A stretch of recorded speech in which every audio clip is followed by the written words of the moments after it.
The last time I read the Declaration of Independence, I was standing in the Jefferson Memorial in Washington, D.C. with my family. It was about a decade ago, and my eyes got all teary. On Saturday, I read it again, this time quietly in a restaurant to my 15-year-old son over brunch. This time, a tear ran all the way down my cheek. "Dad, you can stop reading now," my son said to me. "Please stop." Of course, I kept reading.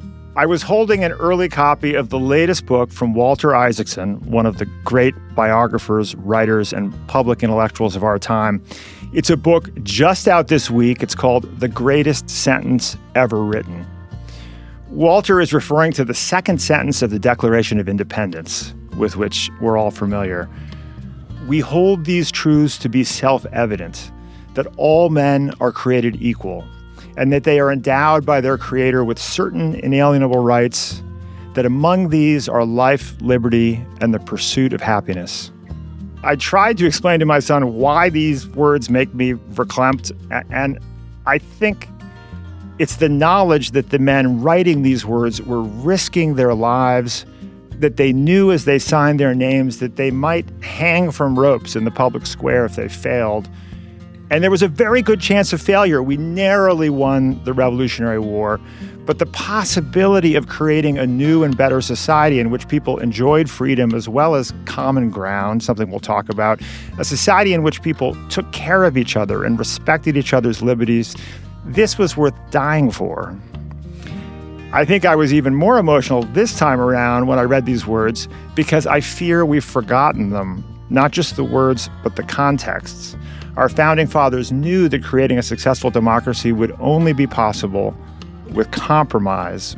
And it feels like we've lost the capacity to compromise, even lost some of our certainty that democracy is important.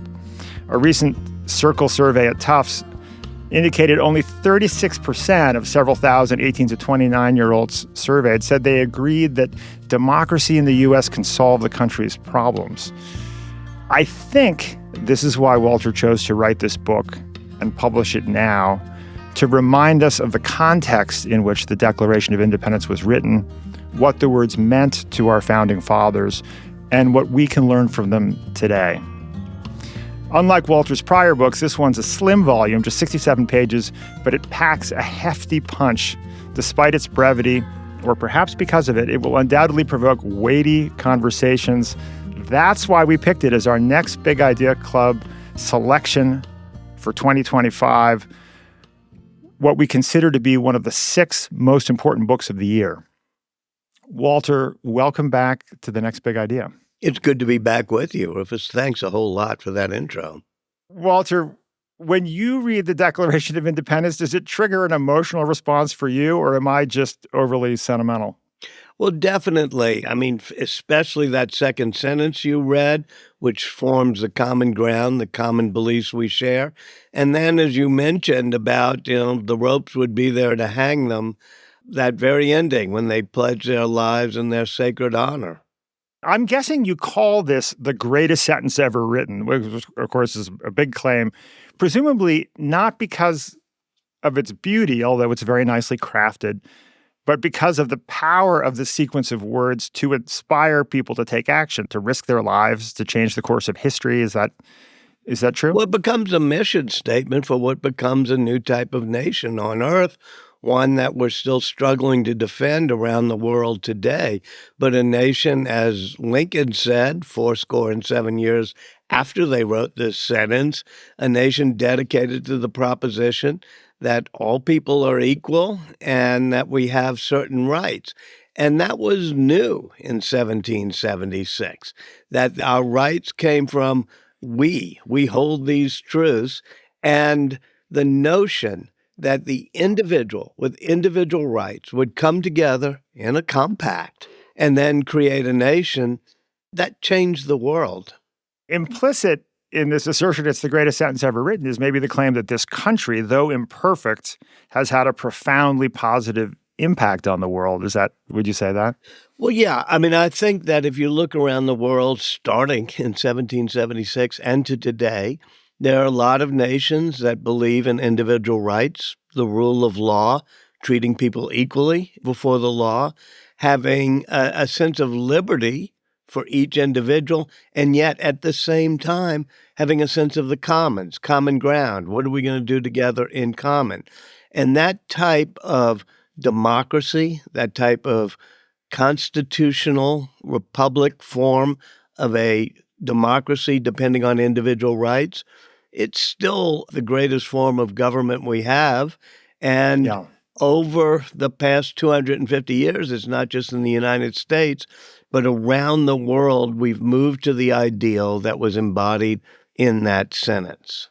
Do you think people have forgotten why democracy matters and why tolerance matters? Is that part of why you chose to write this book now? Yeah, I mean, we're entering our 250th birthday, and we're not quite in the mood for a birthday party. We've been tearing ourselves apart. Yeah. Yeah. You know, it's like every now and then a family that's really starting to polarize, and you say, oh my goodness, we all have to get together for this big birthday party. It's Yeah. like, all right, well, let's plan for this big birthday party and see what we can do that would unite us. And these words, this notion of our mission statement, a mission statement to respect the rights of individuals, but to understand what we have in common and to treat everybody equally before the law. Yeah, that's gotten a bit ragged, and people have lost faith in democracy to some extent. You quoted some of the statistics, but democracy is not just there because it's useful. It's there because it's moral. We are all individuals. Whatever your religious beliefs, we came onto this mortal realm as individuals endowed with certain inalienable rights. And democracy is what protects those rights. Even if you think, well, democracy's messy or the state should run all of the economy. No, that's just not the way, inbred in us, almost in the DNA of our nation, is this notion that we're going to have a democracy based on the rule of law and based on the rights of individuals. Let's get into the words that comprise the greatest sentence ever written. We hold these truths to be self-evident. Starting with we, as you do in the book, who is we? Who are we talking about? It's interesting that begins with the word we, and 11 years later, when they write the Constitution of the United States, Yeah. it also begins with we, the people. And you think, well, what do they mean by we? And Jefferson, Franklin, Adams, the people who crafted that sentence, who were on that committee, they all were reading the English philosophers of the time, such as John Locke and David Hume. And those philosophers were trying to figure out, where does the power of a government come from? Where does the power of a society come from? And up until then, it had been either the divine right of kings to rule over us, or maybe the power of conquerors who had conquered a particular land. But what they harked back to was that humans, in the state of nature, they called it, before there was government, decide to form a social contract.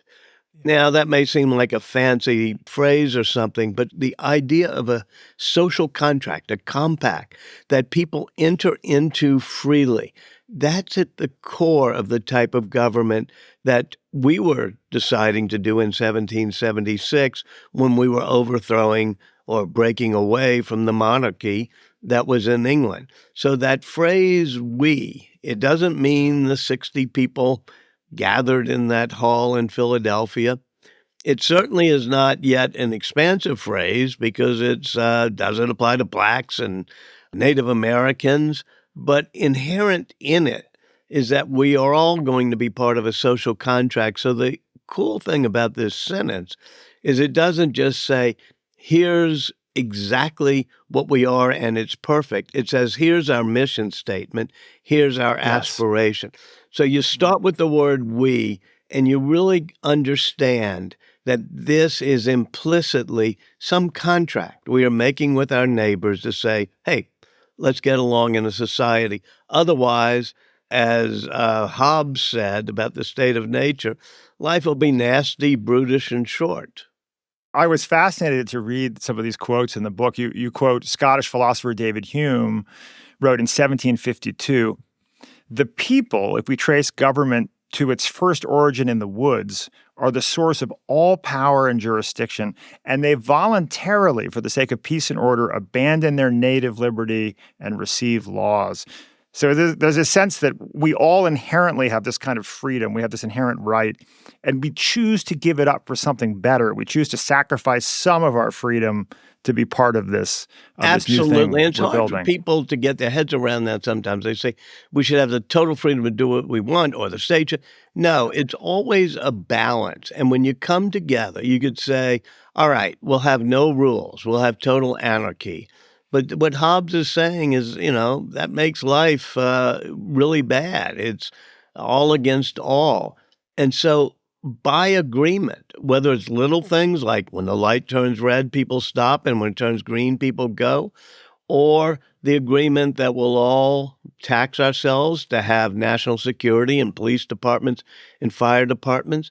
These are things that impinge on our right to do whatever the hell we want, but we voluntarily say, let's form a society in which we have both the common good in mind as well as individual rights. You point out that the "we" that begins the greatest sentence ever written did not at that time fully contemplate the rights of women and people of color. We get later to "all men are created equal, endowed with rights to life, liberty, and pursuit of happiness."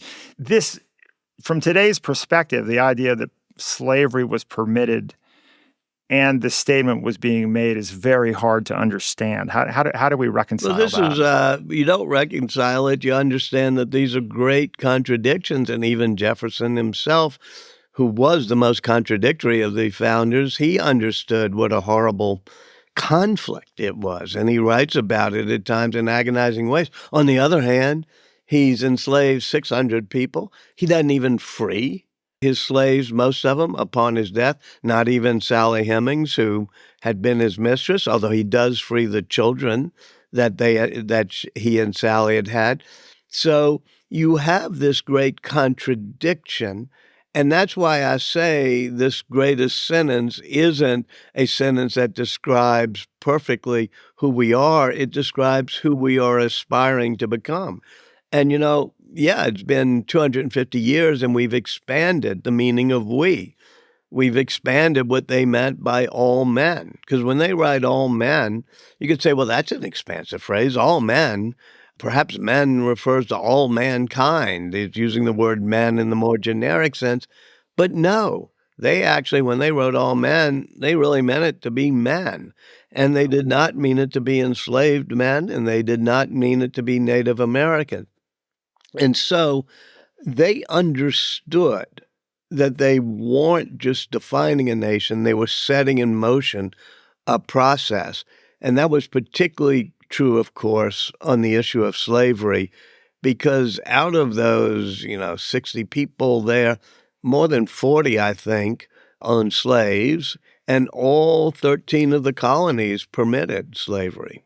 And something that was new to me was to read that Jefferson, in his original draft of the Declaration of Independence, called the slave trade a, quote, "cruel war against human nature." I mean, this is weird because Jefferson truly understands the abhorrence of the slave trade, and even in his first draft, he puts it in, and yet he's from Virginia. In order to get Virginia to sign on as one of the 13 colonies, they have to compromise on the issue of slavery. And this becomes a really big deal for our nation, which is figuring out when do you compromise and when do you have to hold true to principle. We see this happening these days. People are either unwilling to compromise or sometimes they're too willing to compromise.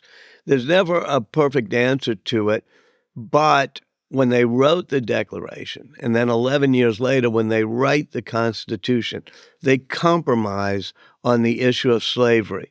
And you can debate, because you probably would not have had a United States without those compromises. The Southern colonies in Virginia would not have joined in. You would not have won the Revolution. On the other hand, you could say by making that compromise, we're still trying to rectify that 250 years later. I love the line in your book from Franklin: compromise may not make great heroes, but it makes great democracies. Maybe compromise should make great heroes. Franklin used to keep a ledger of mistakes he made and how he rectified it.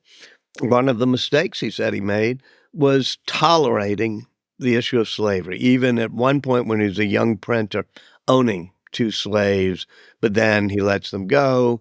He even tries to rectify it by becoming the president for the abolition of slavery in Pennsylvania. But this notion of Franklin, he says this over and over again, but especially when they're trying to do the Declaration in the Continental Congress and then they're trying to do the Constitution. He says, these things may not be perfect, but they're as good as human hands can make them. And we should all put aside some of our doubts and try to join together. And that was his point, that compromisers, may not make great heroes, especially in the days of cable TV, talk radio, and social media. But they do make a union that is formed of we the people, a sense that we have a social contract, and we have to balance these things. I'd also like to say that it gets to that notion of balance, which is similar to compromise. And I love, as you know, Rufus, writing about science. And, I tend to, Yes. most of my biographies are about scientists. Well, scientists understand countervailing forces, checks and balances, and so did Franklin and Jefferson. They studied Newton. They would have thought you were a Philistine if you didn't keep up with science. And Newton taught in that century, in the 1700s, how contending forces can be brought into equilibrium, how they can be used to check different forces back and forth. And that notion of saying, we can't just have one principle and fight for it and stand to the death for our way. We have to realize that there are competing values, competing principles at times, and we have to strike the best balance. And once you look upon this idea of governance and statecraft as being the ability to strike the right balance, then you know that the person who's on the other side or pushing too hard in a different way, they're not your mortal enemy. They're just somebody who sees the balance differently. And perhaps that can help us say, all right, let's figure out how we balance the role of pure individual liberty with the role of a common ground and common goods that we need to have, be it healthcare or police departments. I think if we refocused on our notion that we have to get the balance right instead of winning every fight as a matter of principle, we'd be better off too.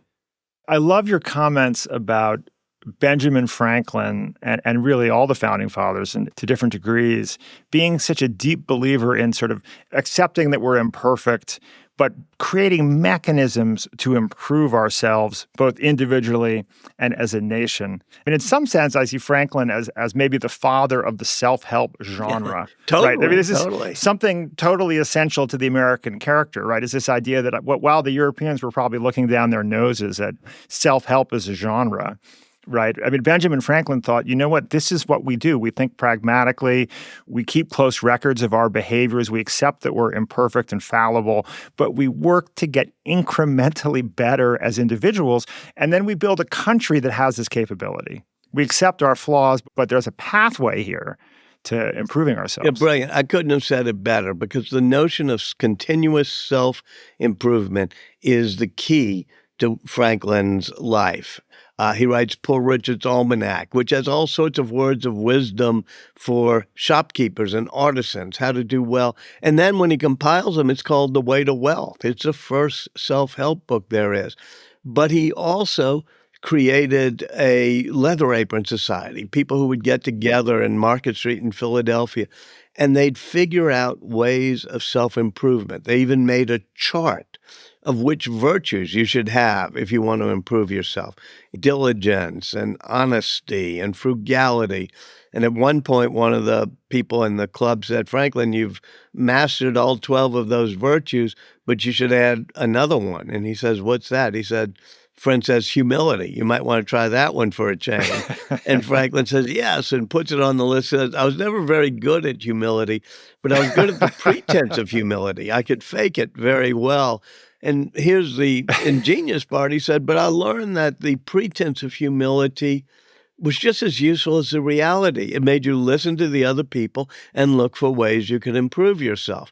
So whether it was self-improvement, which Franklin does throughout his life, keeping a ledger of every mistake he had made and then how he tried to rectify it, as you said, and this is the brilliant point, that transfers not to just us as people, but to our nation, which is that it's a continuous self-improvement project. This is what saddens me so about the statistic I mentioned at the beginning, that only 36% of young Americans in this survey of a few thousand people said they agree that democracy in the U.S. can solve the country's problems, right? I mean, it's one thing to say that we are deeply flawed. It's another thing to say that we don't think we have the right mechanism to solve those problems. But I think there's inspiration, like what these guys were up against 250 years ago. The chasms they had to cross to make this country possible were just so massive. It was so improbable, right? And it seems to me that looking at this, appreciating this, can inspire us to try harder. And, let's get a grip. We've had worse problems to solve in our 250-year history, starting with the Revolution and most notably the Civil War. And solving the issue of slavery was incredibly hard.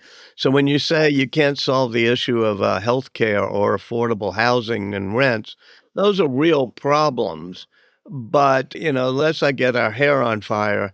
If we all work together, the system can come up with some solutions. Let's turn to what might be, I'm going to guess you would say, the greatest edit of all time. Thomas Jefferson, in his first draft, did not write, "We hold these truths to be self-evident," did he? What did he write?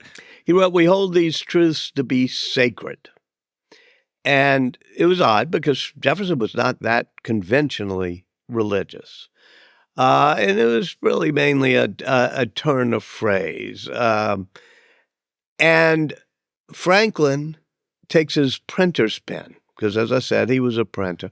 And you can see the heavy backslash marks in that second sentence where Ben Franklin is crossing out that word sacred, and he writes in the words self-evident. And his point is we're trying to create a new type of nation in which our rights come from the consent of the governed, from rationality and reason, from this social contract, not from the dictates of religion or the dogma of any religion. So it's not that these truths are sacred in the sense that they've been handed down in a religious context.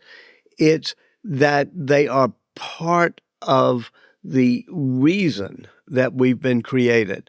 And he puts in the word self-evident, and most people say, well, that's just a fancy way to say obvious. We hold these truths to be obvious. But actually, I love this because I think David Hume's the greatest philosopher of that period. In 1750s and 60s, Ben Franklin was over in England as a lobbyist for the colonies, and he got to be friends with David Hume. And at one point I think in the early 1770s, he goes up to Scotland and he stays at David Hume's house. And David Hume talks about how his cook makes the best sheep's head soup in the world. And they spend evenings talking about everything from how new words come into our language to how do you make lightning rods more efficient to the philosophy, too. And what Hume had come up with as part of his philosophy was a notion of two types of truths. One type is a truth called a synthetic truth, or it just depends on the facts you'll look at. An example of that would be London's bigger than Philadelphia, or the Chrysler Building is shorter than the Empire State Building. The other type of truth that Hume talks about is self-evident truths or analytic truths, which are true just by rationality and definition, such as all bachelors are unmarried.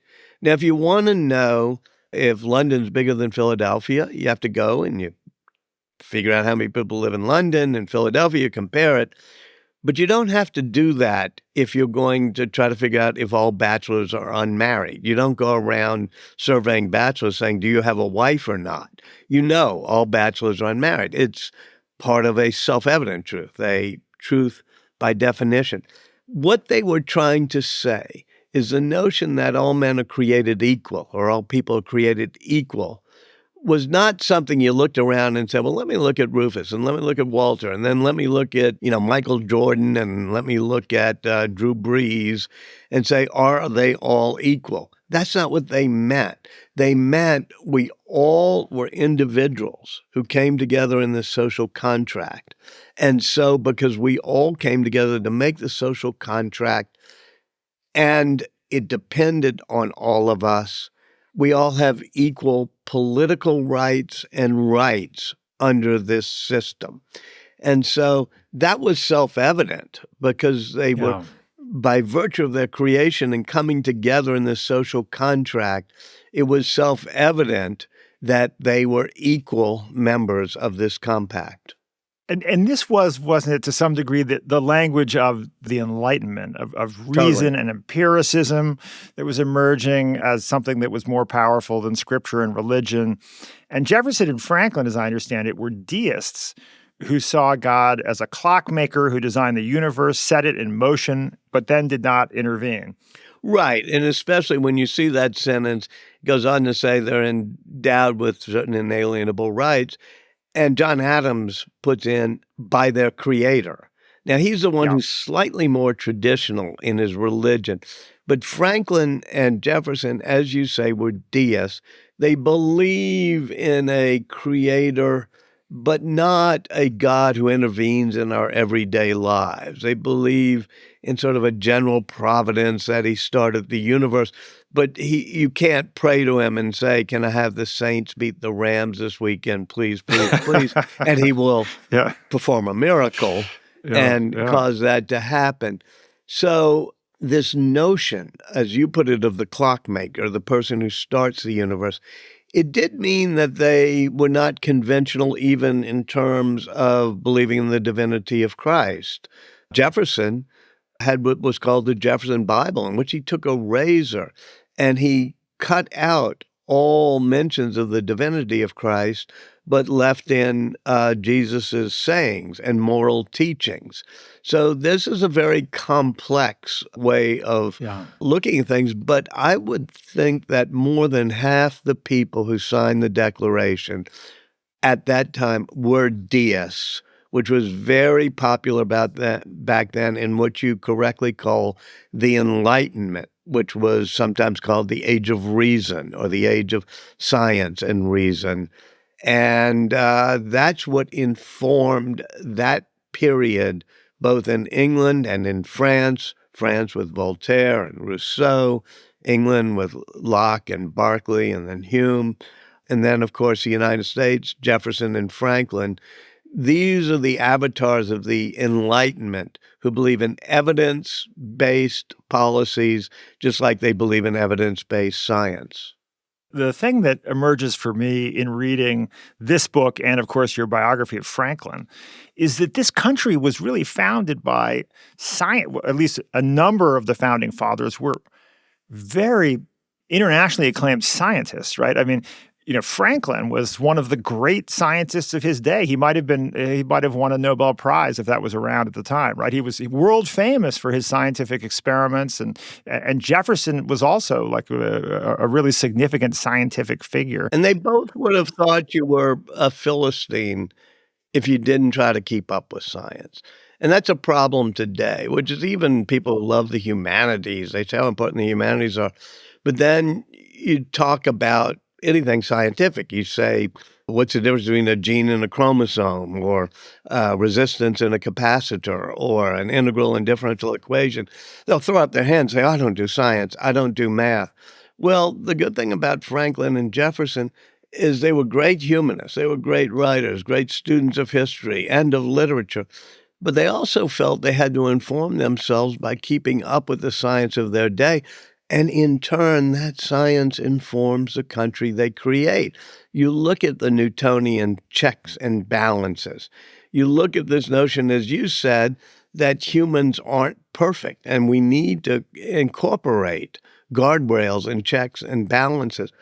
Well, that in some ways comes from Jefferson and Franklin and their understanding not only of Newton, but of the flow of electricity, positive and negative, batteries, charges. Everything becomes not just a metaphor, but a way of looking at evidence. I guess I would say this: it's not just science, but the scientific method. When they're Yeah. looking at whether or not the poor laws, meaning welfare, does that help people get on their feet? Or does a disincent work and cause people to just be lazy? And instead of debating it as we would today, Franklin goes around and looks at different places in England and the and then in the colonies, and looks at the poor laws, and then looks at employment and tries to figure out what's the right balance. Well, that evidence-based of not simply having a dogma or a unyielding beliefs, Yeah. but testing your beliefs with evidence and saying, well, let's look at the facts. That's what they bring from their science.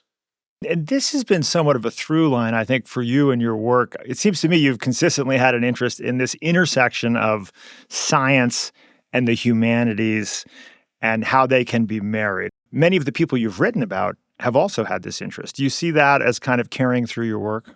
Yes, I didn't really see it for a while. I had written about Einstein, who, of course, was a great violinist and loved music, and Benjamin Franklin, who was a wonderful scientist, but also obviously a great humanist.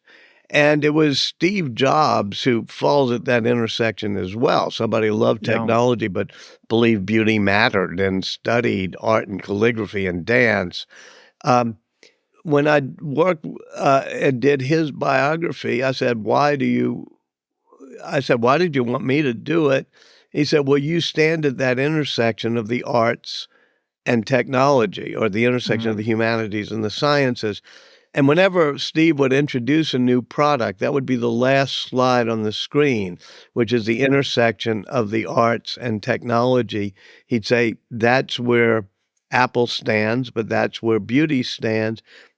And he was the one, when I was finishing up, said, you have to do Leonardo da Vinci next, because he's the ultimate symbol Interesting. of somebody who stands at the intersection of the arts and the sciences. Even Vitruvian Man, that self-portrait he does of him standing naked in the circle and the square, he said, that's a work of science and of mathematics, actually, squaring the circle, but it's also spiritual and it's also art. And so I've always tried to look at this intersection of the humanities with the sciences. And it seems to me that in that intersection, we also see the intersection of, or the overlap between idealism and pragmatism, which feel to me like something that perhaps is at the essence of the American sensibility, to the extent that there is one. And because we see this in the founding fathers, right? They're deeply pragmatic, they're scientifically inclined, but they're also lofty and idealistic in what they aspire to. But you've put your finger too at the contradiction at the heart of the Declaration and at the heart of our Yeah. nation, which is, this is what they aspired to, but they were pragmatic. And even John Adams, who is an abolitionist and really, Yeah. really thinks slavery is abhorrent, he says we have to be pragmatic. Someday we're going to have to get rid of slavery, but it's too difficult to touch right now. So that pragmatism, to some extent, served them well. I mean, John Adams knew what he was doing when he was trying to get the Virginians in on the Declaration.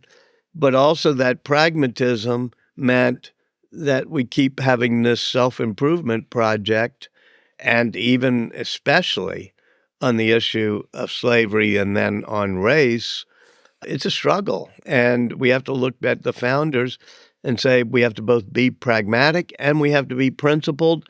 And sometimes we're going to get the balance wrong. Sometimes we're going to be too principled and be on a high horse and mess things up. Sometimes we're going to be too pragmatic and we're going to try to paper over big moral questions. And this tolerance, religious tolerance, but pluralism that was clearly necessary at the beginning of this nation because of all the different types of people, all the different religious sects that had come here. But this is such a critical part of the story. And it strikes me that there were seeds of this religious tolerance that came from some different sources. One was the Dutch settling Manhattan and the Dutch valuing commerce above all and realizing that you have to accept all people if you want to be successful in commerce. And then, of course, the Quakers in Philadelphia also had this core principle of tolerance. And you add Franklin to it because he opens a print shop on Market Street. And if you're a shopkeeper, you got to be tolerant of different types of people. And that was essential in America. Sometimes in our school kid ways, we're taught the Pilgrims came over for religious freedom. Well, not exactly. The original Puritans and Pilgrims that come to the Bay Colony, Boston and Massachusetts, they came over because they wanted to practice their own religion, which was being suppressed in England. But the Puritans were not all that tolerant. If you deviated from the orthodoxy, even by a little bit, you got expelled and had to go found Rhode Island or do something crazy. So there wasn't a lot of tolerance at first, and Benjamin Franklin runs away from the rather Puritan intolerance of Boston, and he gets to Philadelphia. And Philadelphia is filled, as you said, with Anglicans and Catholics and Quakers and people supporting the proprietor and slaves and freed slaves and Jews and Moravians. Yeah. You have an enormously diverse mix in Philadelphia. And Philadelphia then becomes really the heart and soul of what we become as a nation. That's really the cradle. And it comes from the fact that there really had not been a nation state before that wasn't based on, certain tribes or ethnic groups. Whereas in Philadelphia, they had to create a nation that was tolerant for all types of religions and peoples. Well, and Ben Franklin in his own life really displays this kind of tolerance because he ends up becoming one of the most generous supporters of all the churches in Philadelphia. And you describe beautifully the procession at his funeral. Could you share that? In some ways, that's a key to understanding the tolerance and the respect that we have in America for others. Because during his lifetime, Benjamin Franklin donated to the building fund of each and every church that was built in Philadelphia. And at one point, they were building a new hall. It's still called the New Hall. It's right next to Independence Hall. And it was for visiting preachers of other faiths who might come during the Great Awakening. And he wrote the fundraising document, which is, even if the Mufti of Constantinople were to send somebody here to preach Islam and teach us about the Prophet Muhammad, we should offer a pulpit and listen, for we might learn something. And on his deathbed, he's the largest individual contributor to the Congregation Mikveh Israel, the first synagogue built in Philadelphia.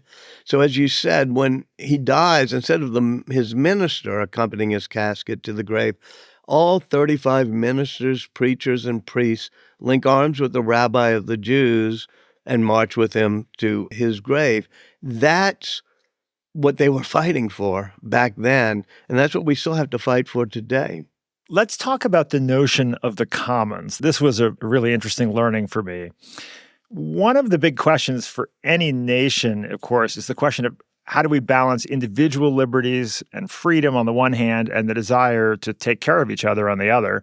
And I think I pictured in my head the early American colonies being a pretty ruthless environment of rugged individualism. But you say, and I'm quoting you from the book, fiercely independent individuals were equally fiercely devoted to their community and its commons. Right. And they voluntarily came together in barn raisings and knitting bees and militias and social aid societies to serve the common good. The notion of the commons goes way back. John Locke defended the concept of private property. He said, if you find something in nature or you find something on earth and you add your labor to it and you make something valuable, that should be your private property. But he adds a little caveat that says, as long as there is enough left in commons. And even though he was a very strong supporter of free markets and private property, he said there's certain things we have to put in the commons. When I first went up to Boston and Cambridge as a young student, I'd go to Boston Common or Cambridge Common, and it didn't occur to me what that meant.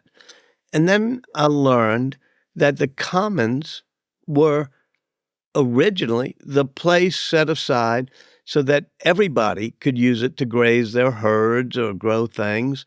And that's what happened in England back in the time of John Locke, which is there were really grand landowners, feudal lords and the aristocracy. But they always put land in commons, and that's where the commoners, that's where the word commoner comes from, got to graze their herd. So the question for Benjamin Franklin and others is, what do we put in the commons? Not just land, but Franklin starts this club I told you about, the Leather Apron Club. And he says, what are we going to do in commons, not just for our private stuff? And the first, I think, was the fire department. Let's create instead of everybody having to put out the fire in their house, let's have the town of Philadelphia having a common fire department. And there was some discussion, should only people who pay have the right to have this fire department come put out fires if their house catches on fire? And Franklin and others decide, no, it should be in the commons because we don't want, 1 out of 3 houses just burning down that way. Likewise, a street sweeping corps they put into the commons. Police, night watchman corps they put in the commons. Defense, militia. They even create things that we're debating today, such as a widows and orphans pension fund, a health care fund, the hospital that serves as sort of a community hospital was put into the commons. And then he does it with education, the Academy for the Education of Youth, which becomes the University of Pennsylvania. So that's where they set the groundwork for what we still try to figure out, what good should we have in commons? And we generally agree police departments, are in the commons, fire departments, sort of K through 12 education. It used to be community colleges were in the commons, but now I think they've priced themselves out of the commons. And of course, the fight this week even is how much of healthcare should be in the commons. Yeah. There's not exactly an answer. To get back to Ben Franklin and Thomas Jefferson, it involves balance. But I think once we frame the question, even of healthcare, as not all or nothing, but a question of to what extent should we all have access in common to a certain level of healthcare, to a certain level of K through 12 education, certain level of police protection, then we realize these are not existential life or death struggles. These are just questions that we've wrestled with for 250 years of what does it mean to say certain goods, certain services, certain rights are in commons rather than purely private. Well, and the fact that they had the capacity to create those kind of common resources 250 years ago, when the resources they had available were so much more limited than ours today, right? To me, is really striking. I mean, I think there are a lot of people, of course, who might think about the tragedy of the commons, right, which is a phrase we're all familiar with, which is what happens when everyone's herds graze on the commons and the grass dies and you you have nothing. So I think the cynics might say, oh, well, this is what happens when we're too generous with our commons and we need to pull back to more rugged individualism. For me, it's eye-opening to see how early this emphasis on the I think the way you phrased it is a nice way to have the discussion, which is What happens if you go too far and everybody has almost everything in the commons? What happens if you don't go far enough and you make it so that people don't have a stake in society, that they don't have opportunities? So I think whether you're libertarian or liberal or conservative or populist or whatever, you should frame it as, well, have we gotten the balance right of how much police protection, how much health care we put into the commons? I also think there's a practical and a moral reason for putting things in the commons. We don't do it just because we're generous. First of all, by having certain things be in the commons, just like in feudal England when the commoners got to graze their herds, it gives everybody a stake in the stability of society. If you have absolutely no ability to graze your herds or do anything else, you're not going to support the stability of the state or the government that you have. And we see that now with sort of populist backlashes on the right and on the left, where people have been, middle class has been hollowed out, all these things have happened. If you don't have enough stuff that people say, I've got a stake in making sure this society holds together, then you're going to have the fractures. And then there's a moral reason for the commons, not just being beneficent or kind to other people, but you want a land of opportunity. I mean, that's good for everybody. If you had to say one thing we can all agree on is this should be a land of opportunity. No matter how rich or poor you are when you're born or whatever, you should have the right to be like Ben Franklin and go from being 3 coins in your pocket to being, quite wealthy. Well, in order to have a land of opportunity, there has to be certain things in the commons, especially, say, education, but as Franklin said, libraries. He wanted to have libraries in the commons because he said that gave everybody the opportunity to be as well educated as, the princes of Europe. And you want safe streets. That should all be in the commons. You don't want some people to grow up in places where they can't even go out safely. And so by having enough put into our common rights, our common services, our common ground, you allow each new generation to have the opportunity to succeed, which they wouldn't be able to do if they didn't have schools, they didn't have libraries, they didn't have safe streets. And do you think this is part of what's informing some of the polarization right now? I mean, you talk towards the end of the book about the skyboxing of America. You want to speak a little bit to that? And do you think that the commons is, skyboxing of America, Michael Sandel used that phrase, skyboxification. In feudal England and even in colonial times, there was the commons, but there was also called enclosure laws, where people could get the right to enclose part of the commons and make it private. And that actually leads to some good things. It led to an agricultural revolution with more production. But nowadays, we're enclosing a lot of the commons that used to be the same. When I was in college in Boston, we all went to Fenway Park. We all went through the same entrances, sat in the same bleachers, ate the same soggy hot dogs and beer. Now you go to the ballpark, and I won't say guilty of it, but it applies to me.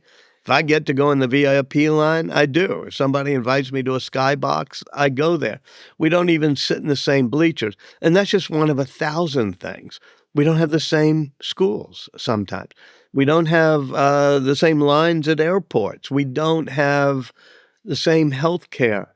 And so the more you allow different people to have different VIP treatments and to opt out of being with everybody else, opt out of jury duty, opt out of standing in line, the fabric that holds us together, that makes us feel we're all part of this together, that begins to fray. And you're seeing this resentment that comes from people who think I'm getting screwed and other people are making out like bandits in this global economy, or I admit it. When I go to the airport, assuming the airports are open, I get to go to that TSA pre-line or whatever. But you look at people on the other lines, and they're kind of resentful. Those type of resentments build up day after day, and we have to be a little bit careful about remembering that we're all in this together.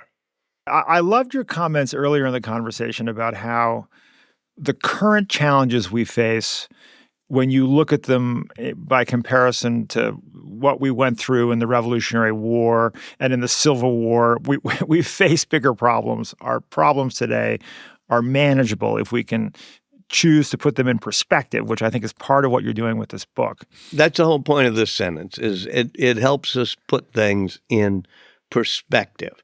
And that's the point of the two concepts I try to use in this book that arise out of we hold these truths to be self-evident that, life, liberty, and pursuit of happiness, which is the commons, which we talked about. And then the second is the American dream, which is land of opportunity. How do we make it so this becomes a land of opportunity? There's a whole lot wrong with our society today, especially when it comes to opportunities for people, born in the past 20 years compared to when I was born. However, the issues that have so polarized us, what were they fighting over, shutting down the government and things? It was important things, like how much health care insurance and how much subsidy for it. But these were things that are manageable, in my opinion, if you have good faith and you say, I get it, we're trying to strike a balance here. And the problem we face now, the two big problems, are a lack of ability to have civil discussion between people of different political opinions. We've made everything political. Everything's ideological. Everything is polarizing. That's done by the algorithms of social media. It's done by talk radio and cable TV. It's done by gerrymandering. It's done by our politics. We tend to make everything a polarized issue. Even should you wear a mask, during COVID, instead of saying, okay, let's look at the facts. Facts have shifted somewhat. Maybe cloth masks don't really work. Maybe you do need them. Maybe you don't. Instead of doing it that way, it all of a sudden became an ideological battle, these type of things. Well, that's silly. We should not make everything into a political, ideological battle. The other huge problem we're facing as a nation is this land of opportunity thing, which is we all believed that we were a land of opportunity. And then, for pretty good reasons, we bought into free trade, free movements of people, immigration and stuff. Well, that hollowed out a middle class over the past 60, 70 years. If you were born in the 1950s, you had an 80% chance of making more than your parents did. If you were born in 1990s or so, you have less than a 50% chance. Well, if people have less than a 50% chance of doing better than their parents, then we've created an economy that's leaving too many people behind. And to some degree, I think you might say that we've been a victim of our own success in creating a meritocracy. I mean, you describe sometimes, I think, maybe with a little bit of nostalgia, how accessible science was 250 years ago, right? That we could all be tinkerers and we could learn about the scientific process and invent things. But of course, the challenge of contributing to our increasingly technologically sophisticated economy have become greater and greater. The level of education that's required to be a winner in our economy has become greater and greater and greater.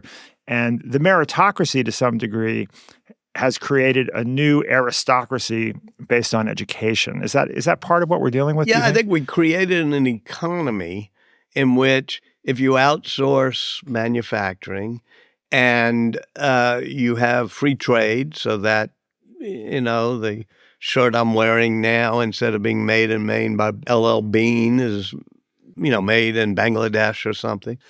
That leads to a richer economy. You got more consumer goods. I got probably more shirts than I have before. On the other hand, it leaves people behind in being able to have good jobs they can get up in the morning and go to. They might be able to buy a cheap flat screen TV set at Walmart, but there's no longer the Maytag plant or the Whirlpool plant or whatever in town where they have jobs. That benefited what you call the meritocracy, meaning people who went to college, did well, went into finance, whatever, they benefited a lot by this. But the 60% of people in this country who didn't graduate from college, they're the ones who got hollowed out.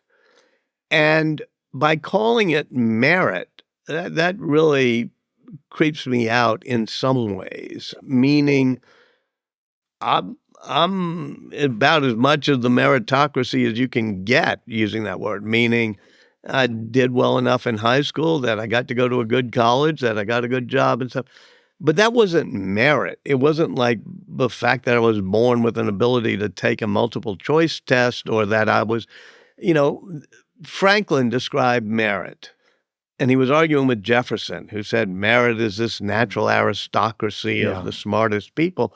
Franklin said true merit is doing the best of your ability to serve your community and your country. And we should be encouraging true merit. And so I think this notion that somehow if you were being left behind by the globalization of the economy, it was, well, you didn't go to college and it was somewhat your fault. You didn't have the merit.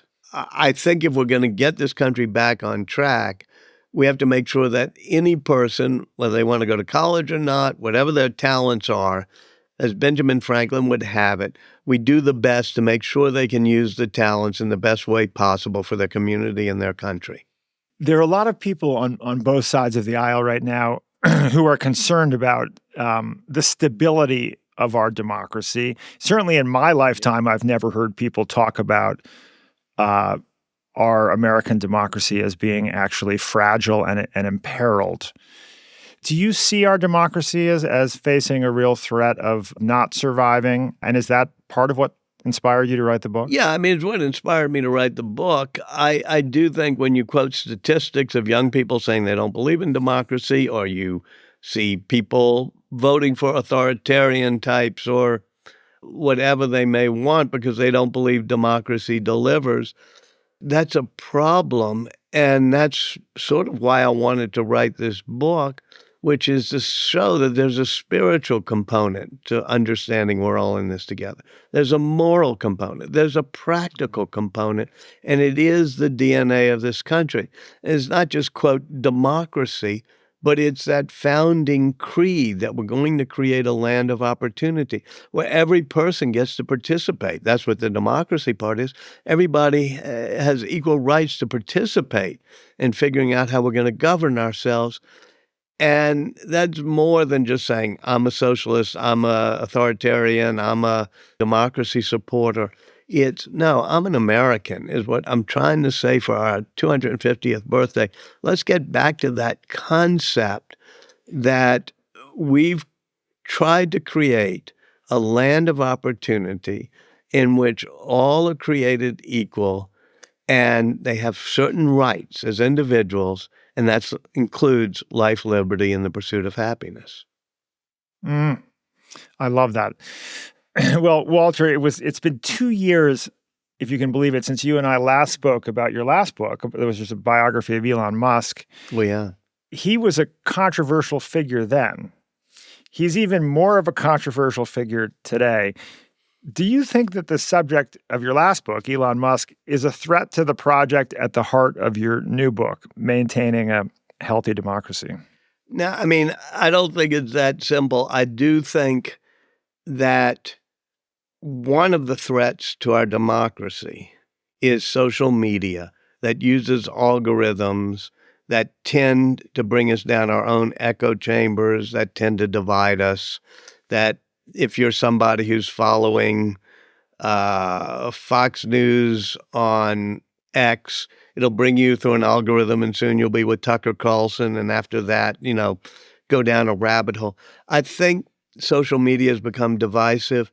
And I would hope that Musk, who controls one of the most important social media platforms, in what I think are his good mindsets, always says, okay, how do we use it to make sure we get to the truth by having everybody have a good discourse?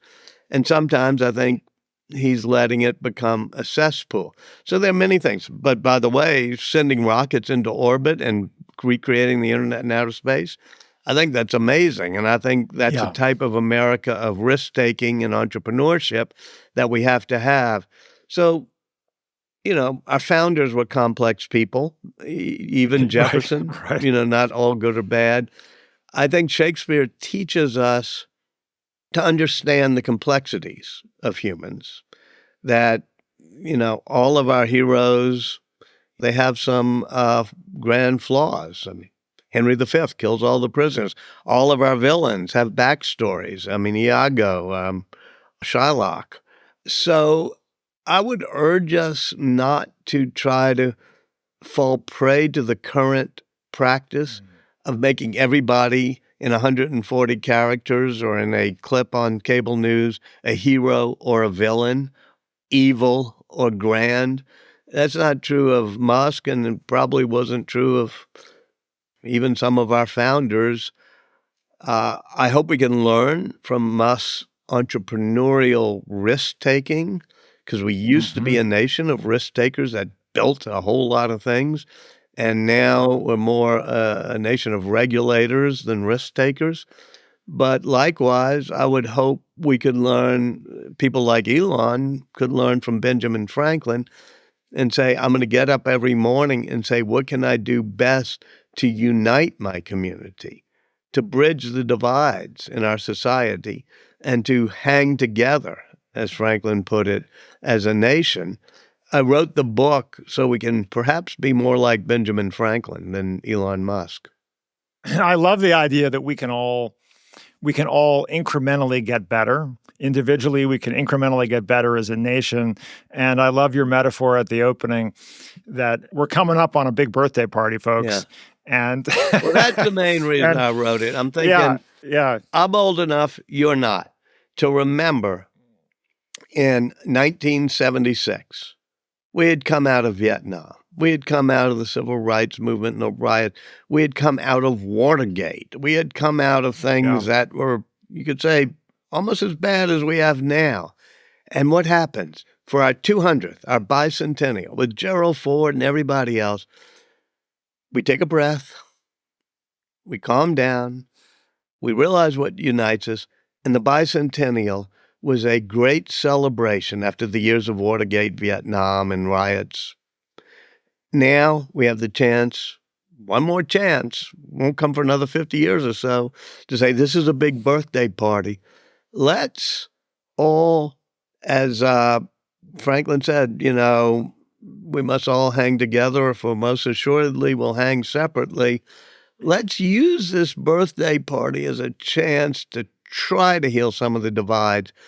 And for me, the small contribution I make to this is one exercise is just learn that greatest of all sentences and learn why each of those words is so inspiring. And maybe, as you say, in this metaphor that it's like getting together for a family reunion, and we have the in-laws and the weird aunt, uncle, and that with whom we don't get along. But maybe what we do is we reach out with a phone call, we connect with each other, and we prepare for this big birthday party to make it a great one. And usually those sometimes painful family reunions turn out to be better than we think. So hopefully that's where we're headed, Walter. And thank you so much. We're a pretty good family. We'll figure it out. I think so. Thank you so much, Walter. What a wonderful little book that packs a big punch. The greatest sentence ever written. Thank you for this. Thank you.